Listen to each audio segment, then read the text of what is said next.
Hi there, and welcome to my channel. The channel that I continue to call Work in Progress, Always Evolving. I think we're going to have a very interesting subject today to talk about. I call it deconstruction. So just before I get started, hang in there with me for a moment while I give you another idea of how I'd like to see this channel grow, if you will. What I would love to see is that we can have conversations. I can have conversations with people just like you and me, everyday folks who are really trying to navigate through this time we seem to be in, and to share their stories and their challenges and their successes and, ideas, etc. So if this idea appeals to you, then just look below the video. There's my contact information.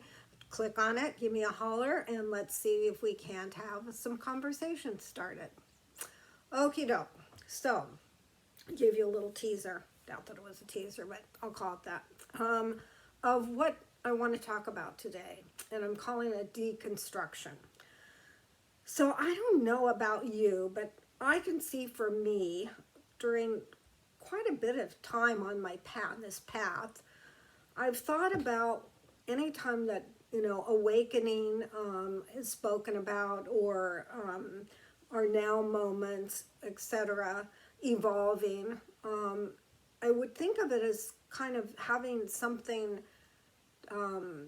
happening, like to fix something, to create something, to do something, And now I realize, and have realized for a little bit of time, and some of this has just come from downloads and listening to others and maybe my own evolution, is that what we really are trying to do is deconstruct, not add to. There's nothing to add to. And when I say deconstruct, that is really what needs to happen in order for us to really have our now moments and be with the truth of who we are. And when we talk about deconstruct, what are we deconstructing? Well, all the beliefs that we have around this false self, all the beliefs that we inherited during our childhood and from there forward that have caused us to actually believe that there's a separate individual self who's actually separate from this life somehow. It's not something that's easy to explain or be understood in a very, clear way. But as we've talked about before, we all, I think, who's listening to this channel would agree, we have the ego, we can call it that. I like to call it the imagined self, that is using all the beliefs that we've had throughout childhood and onward, and it got created. But it doesn't exist. It's just a bunch of beliefs. But somehow we forgot exactly who we are when we incarnated into this particular life, and this imagined self got created, and then we start living life from the point of view of this imagined self, where all it is actually is a bunch of beliefs, period, of which are not even true. They're not even our beliefs. But that's what's happened, pretty much. In order to really get to the place of living in our now moments, in really understanding the truth of who we are and living from that place, we have to deconstruct everything that we have constructed that is false. The biggest piece probably is this, is the self, obviously, the false self. And that's, a bunch of our beliefs, like I've said 3 times probably already, sorry. But that's how it happens. And then we're caught up and we're beginning to live our life, and our life shows up as if this is true. So all that's happening in this experience is not true, but we are living like it's true, right? We live as if we are this character in this dream, and that's all an illusion. And it's built on these ideas and this conditioning and programming that we all have, been through. And then we forget who we are when we come into this life, enter into this body, and we start constructing a whole other world in a way, the illusionary dream world. That's what happens, but we don't know that's happening. We don't even have a clue, right? Well, now it appears that as we're going through this evolutionary process, it's the body that's going through it, and it's a so a lot of people claim it's a one time only that this is happening, that a lot of people on the planet today that have incarnated on the planet today came for this specific time, and we're lucky to get here to have this experience of this evolutionary process that we are currently in. And so at the same time, though, there is a lot more people waking up out of the illusion, because that's actually what has to happen according to the people that believe that we're in this evolutionary process. That if you look at the world that's been created, or constructed, we could say, it's insane out there. Everything is crazy out there. We know that. We're watching it. We're scratching our heads and saying, what is going on across the board, from the way people are behaving to the climate problems to all that's happening. And we're beginning to understand at some level that we are living in a matrix. And in that matrix, we're pretty much being, the word is controlled, pretty much like robots, or puppets that have the strings attached. And we don't realize this. We don't at all. We think we're independent. We think we have free speech. We think whatever we think, right? It's hard for us to recognize or accept, or, I don't even know what the word is, but it's hard for us to get into this whole thought or idea of we live in a matrix, and it's really hard for us to deconstruct what we've constructed through all these years, through our beliefs, our behaviors, our triggers, the whole game, And it happens a little at a time. As we begin to become aware, first of all, we have to want to live from a different place, because living in this place of false self, imagined self, is not easy. In fact, it's not easy at all. It's a struggle. It's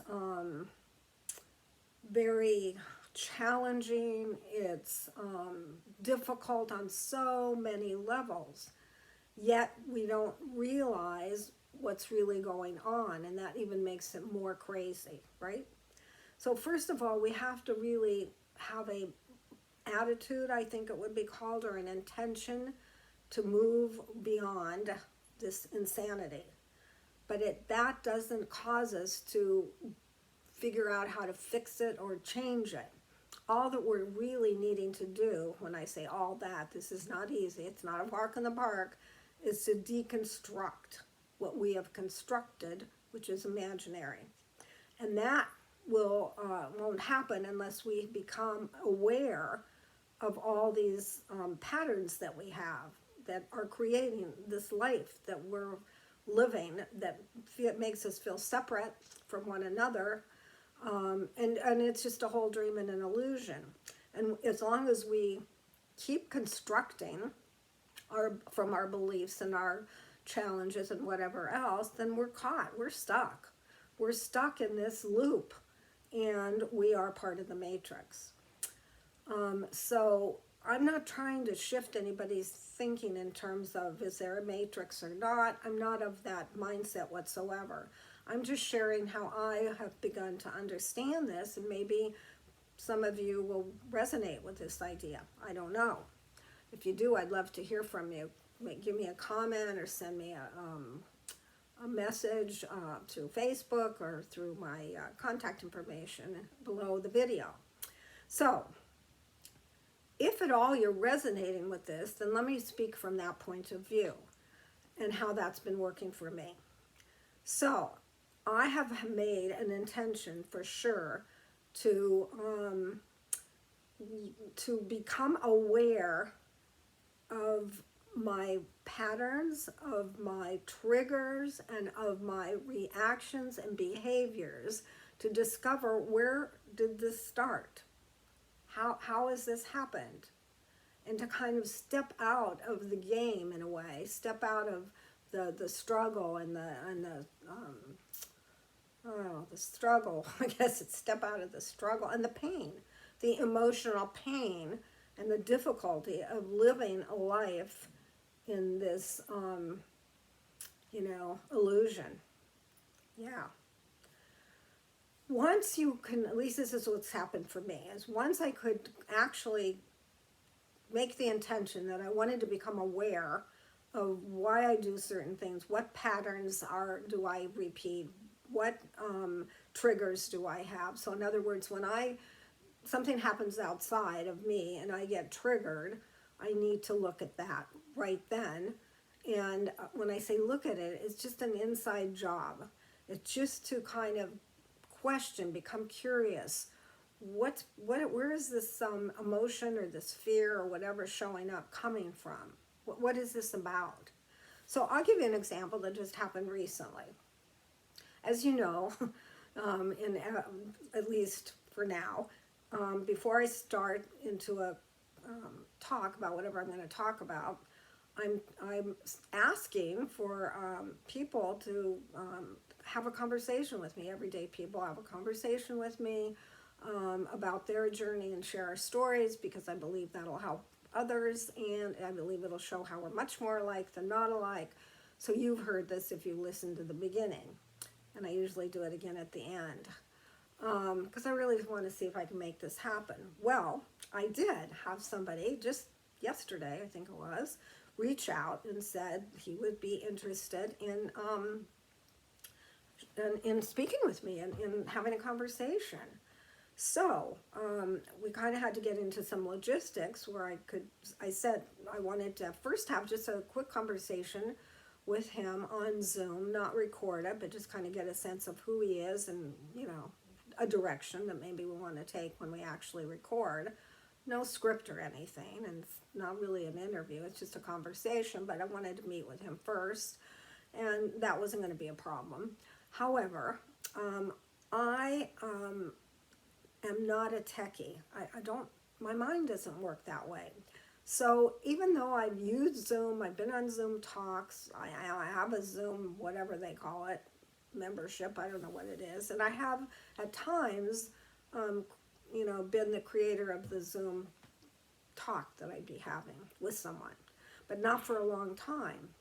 And so then, so I had to let him know that I needed to get this figured out, so I'd get back with him as soon as I can, as soon as I figure out how to get this Zoom thing happening.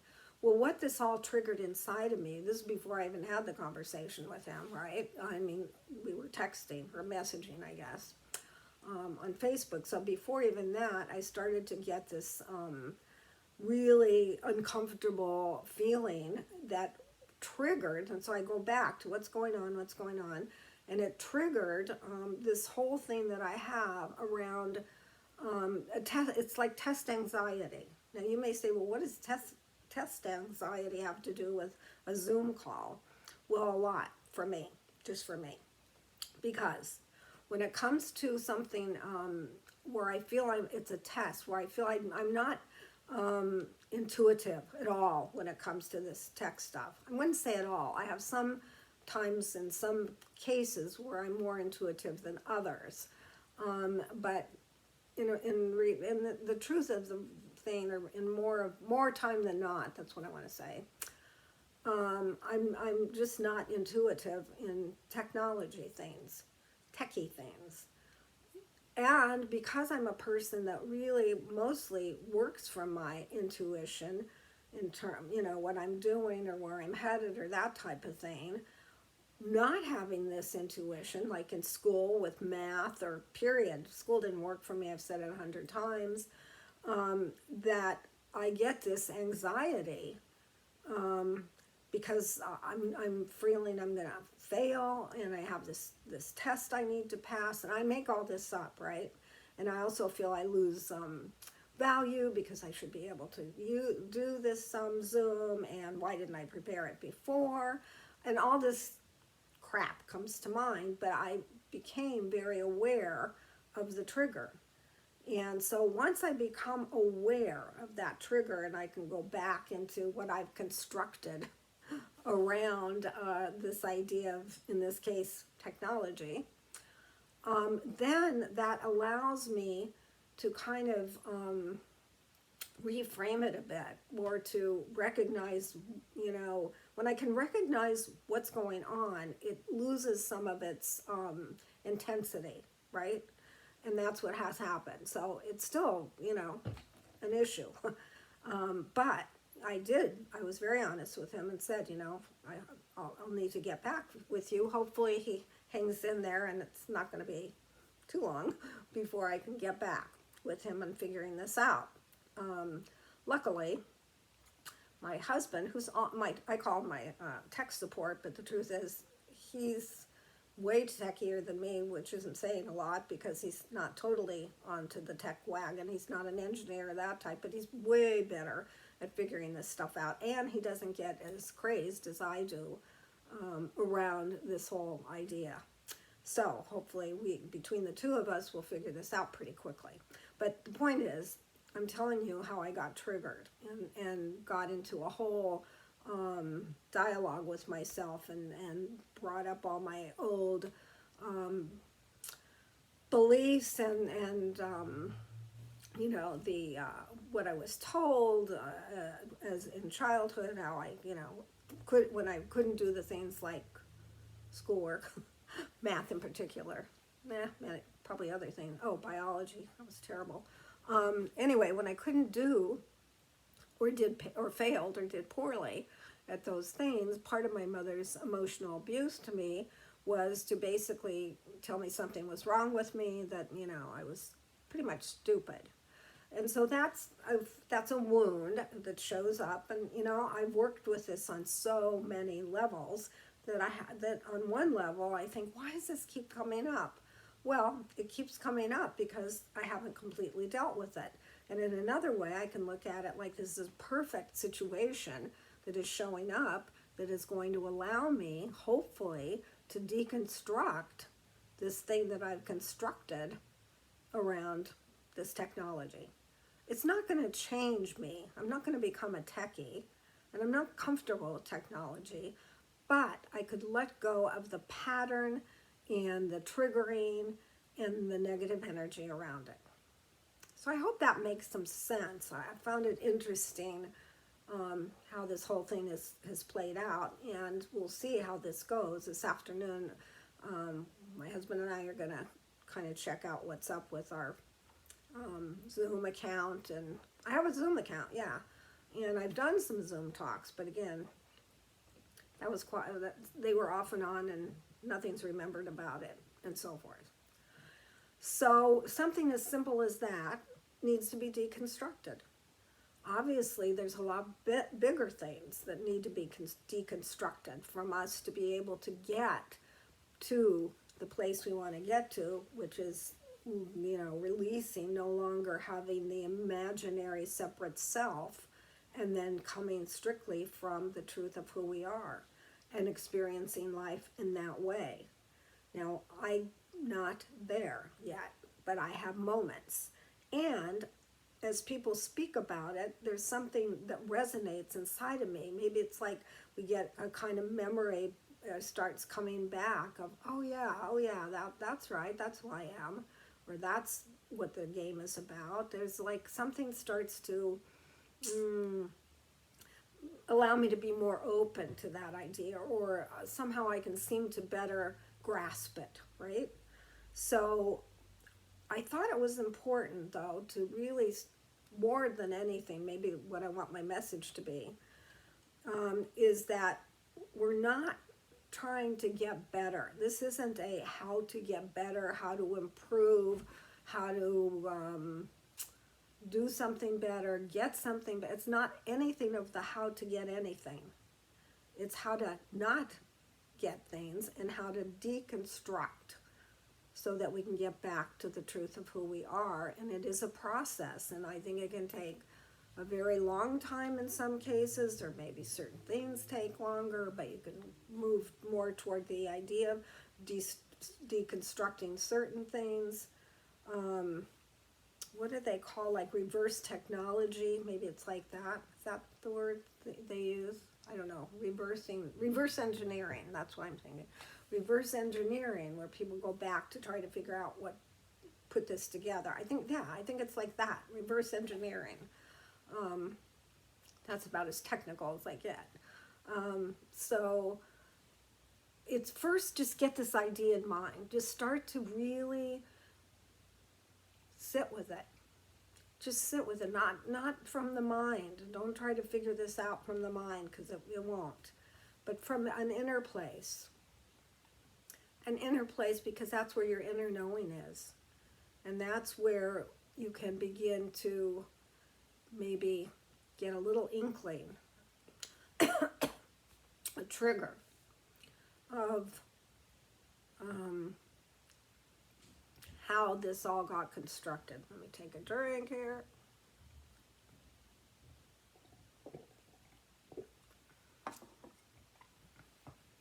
We've had so much rain in California, now they're saying we're going to have a really big allergy season, and that's not good for me.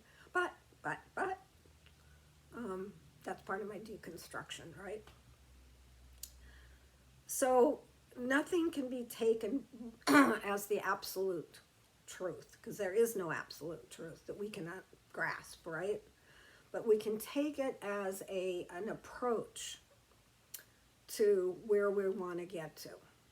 So the deconstructing of all of this false and whatever we want to call it, all the false, the illusion that we've created,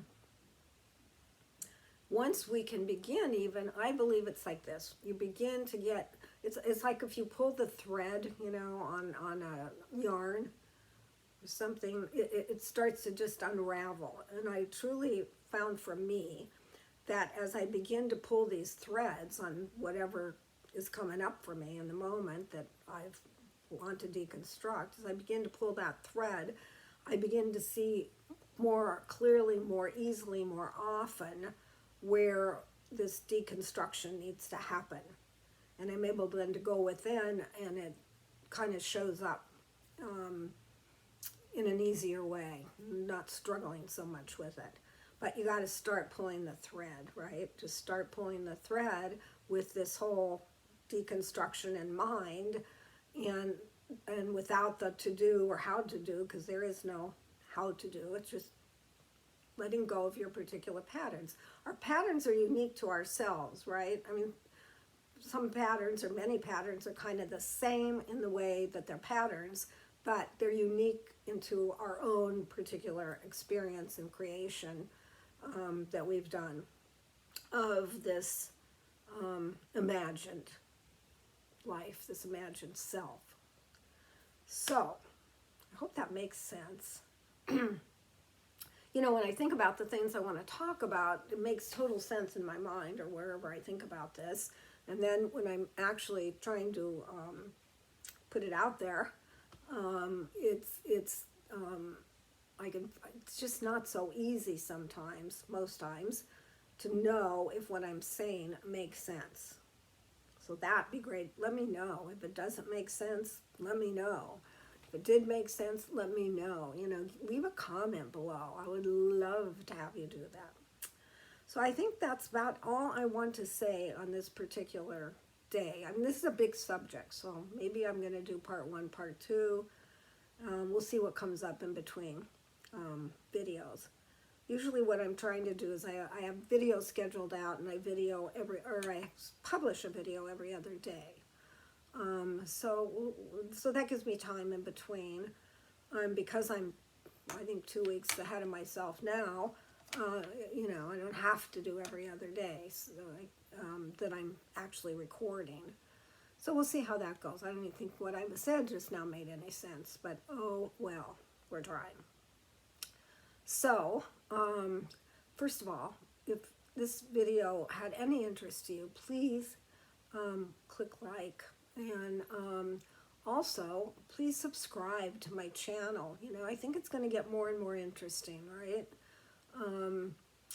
Yeah, I really feel it, but who knows, right? Well, at least that's the goal. And really keep working on being kind to yourself. I know this is major, by the way, major in the deconstruction. We're our worst enemy, so to speak, in this. Not that there's a we to be that, it's imaginary. However, that's how it's showing up. So the working on being kind to yourself is definitely deconstructing all of the things you've bought into and been told and beliefs about yourself that are all negative, not good. These are what we want to deconstruct, right? We constructed them, now we're going to deconstruct them. So that's how it's been working for me very much in the being kinder to myself. And that seems to be allowing me to have more compassion and empathy for others. So that's a good thing. In the meantime, take care of yourself. And until we meet next time on whatever video you start to watch, then we'll go from there. And just one last quick little commercial. If you'd like to have a conversation with me where you can share some of your things and we can discover how we're more alike than not alike, then give me a holler. Okay. I'm going to stop now, because you guys probably know, if you've listened to any of my videos, I have this little clicker, and I have this thing where for some reason when I'm recording, it just doesn't, I can click on in one click, but when I'm going to click off, it just won't click off in one click, and that lets me know there's energy here that's feeling like, oh no, it's not going to click off, and so then it doesn't. Let's give it a shot.